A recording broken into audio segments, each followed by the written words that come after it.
Good morning madam. Good morning. नहीं, ये तो मेरी बीवी यीशु है। ये यहाँ काम कर रही है। ये तो मेरा पति है। ये कहीं इतने सालों की मेहनत खराब ना कर दे मेरी। Good morning sir. Good morning Ishu. ये हमारी कंपनी का नया सिक्योरिटी गार्ड है। तुम एक काम करना, इसे सारा काम समझा देना, ठीक है? देखिए sir, I am really sorry, लेकिन ये पॉसिबल नहीं हो पाएगा क्योंकि आज मेरे बिल्डर से मीटिंग्स हैं और वो मीटिंग मैं मिस नहीं कर सकती, मुझे जाना होगा। चलो कोई नहीं, जब भी तुम्हें टाइम मिले तो इन्हें सारा काम समझा देना, ठीक है? ओके, मैं चलती हूँ। और निखिल, तुम यहाँ पर भी अपना काम पूरी ईमानदारी और मेहनत से करना, ठीक है? जी सर, आप चिंता मत कीजिए। मैं अपना काम पूरी मेहनत और ईमानदारी के साथ करूँगा। ठीक है।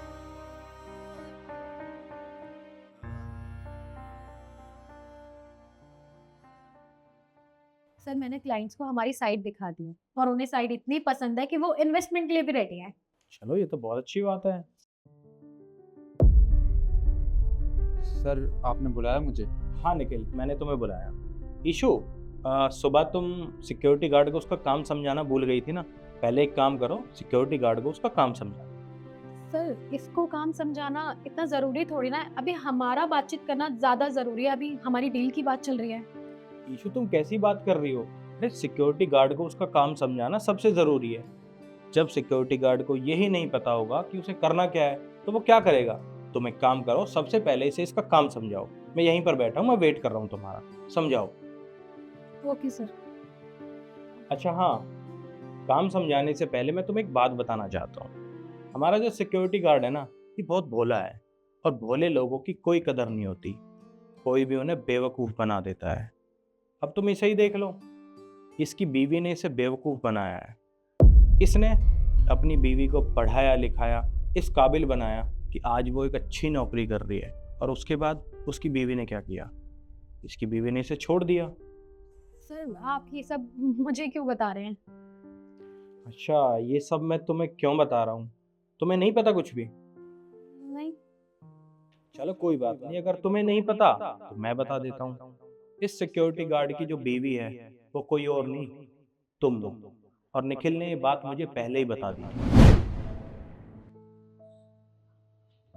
निखिल, निखिल, निखिल, साहब, आप कहाँ खोया हुआ है भाई? कहीं कहीं नहीं साहब। कोई परेशानी है तो तुम मुझसे बता सकते हो। हम अपनी कंपनी के सभी एम्प्लॉयज़ को फैमिली की तरह ट्रीट करते हैं। साहब, परेशानी तो है, पर कैसे बताऊं आपको? अरे बताओ भाई। साहब, वो जो आपकी मैनेजर है ना, यीशु मैडम।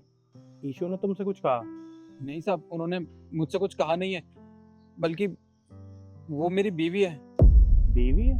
क्या तुम पागल हो? तुम्हें पता है तुम क्या बोल रहे हो? तुम कितना बड़ा इल्जाम लगा रहे हो उस पे। वो तो कहती है कि वो अनमैरिड है, उसकी शादी नहीं हुई है।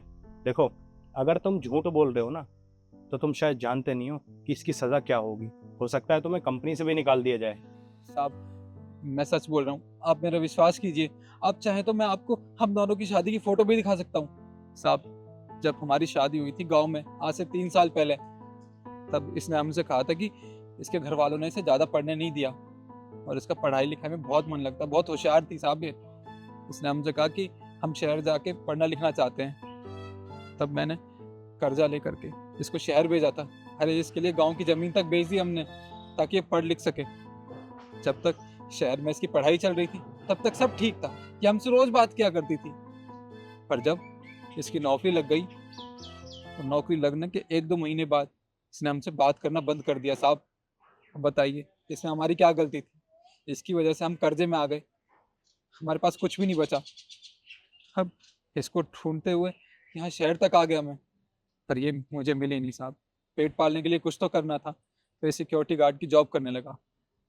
निखिल, अगर तुम सच कह रहे हो ना, तो ईशू से तो मैं बात करता हूँ। मैं उसे बताता हूँ कि किसी को धोखा देने का नतीजा क्या होता है। देखिए सर, इसमें मेरी क्या गलती है? मैं एक छोटे से गांव में रहती थी और वहाँ पे अपने सपने पूरे करना बहुत मुश्किल था। इसलिए मैंने सोच लिया था कि जहाँ मेरे मम्मी पापा मेरी शादी फिक्स कर रहे हैं, वहाँ मैं चुपचाप शादी कर लेती हूँ। और जब मैंने इससे बात की थी, तो मुझे इसकी बातों से लग रहा था कि ये मेरी सारी बात मानेगा क्योंकि इसे मुझसे प्यार हो गया था।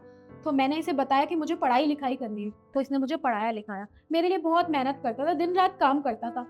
तो मैंने उस चीज़ का फ़ायदा उठाया और पढ़ाई लिखाई करके एक अच्छी कंपनी में नौकरी करने लग गई। लेकिन सर अब मुझे कोई टेंशन नहीं है, मेरे पास बहुत पैसा है, मैं इसे पैसा दे दूंगी इसने जितना लगाया है मेरे ऊपर। अरे बस करो इशू, तुम्हें शर्म नहीं आ रही? अब भी तुम्हें सिर्फ पैसों की पड़ी है। उस इंसान ने सिर्फ तुमसे प्यार किया था, उसे तुम्हारी जरूरत थी, उसे तुमसे तुम्हारा पैसा नहीं चाहिए। देखिए सर मैं क्या करती, आप मुझे बताइए ना। वो कहते हैं ना कुछ पाने के लिए कुछ खोना पड़ता है, तो मैंने बस वही किया। मैंने सिर्फ अपना फायदा देखा और मुझे नहीं लगता कि अगर इंसान अपना फायदा देख रहा है तो उसमें कोई गलती है। और देखिए ना सर, मैं कह रही हूँ ना, मैं पैसे दे दूंगी, आप प्लीज इसे। इशू, हर जगह फायदा और नुकसान नहीं देखते। अगर इसने अपना फायदा देखा होता ना तो आज तुम यहाँ नहीं बैठी होती। तुम मुझे एक बात बताओ, इसने तुम्हें किस चीज़ की कमी छोड़ी है? तुम्हें पढ़ाया लिखाया, दिन रात इसने मेहनत करी, तब जाकर तुम आज यहाँ बैठी हो। अरे तुम्हारे माँ बाप ने तुम्हें नहीं पढ़ाया, इसने तुम्हें पढ़ाया। तुम्हारे माँ बाप से ज़्यादा तुम्हारे पति ने तुम्हारे लिए किया है, और फिर भी तुमने क्या किया? तुमने उसके बदले में उसे छोड़ दिया। ईशु, मैंने फैसला कर लिया है कि मुझे अपनी कंपनी में कोई भी ऐसा एम्प्लॉय नहीं चाहिए जिसे किसी इंसान की कदर ना हो। और हाँ, मैं कोशिश करूँगा कि आज के बाद तुम इस शहर की किसी भी कंपनी में काम ना कर पाओ। देखिए सर, आप इतना बड़ा फैसला नहीं ले सकते। यहाँ पे आने के लिए मैंने सारे रिश्तों की कुर्बानी की है। मैंने मैंने हर रिश्ता छोड़ दिया, मैंने अपने पति तक को छोड़ दिया। देखिए सर, मैं आपसे माफी मांगती हूँ, पर आप मुझे नौकरी से मत निकालिए। ईशु, मुझसे माफ़ी मांगने की कोई ज़रूरत नहीं है। अगर तुम्हें माफ़ी मांगनी है तो तुम निखिल से माफ़ी मांगो, क्योंकि तुमने जो किया है वो निखिल के साथ किया है। और हाँ, मैं निखिल के फैसले के साथ हूँ। अगर निखिल चाहेगा कि तुम इस कंपनी में काम करो तो तुम यहाँ पर काम करोगी, और अगर निखिल ने फैसला कर लिया कि तुम्हें यहाँ से निकालना है तो फिर मैं तुम्हें यहाँ से निकालूंगा। तुम दोनों बात कर सकते हो।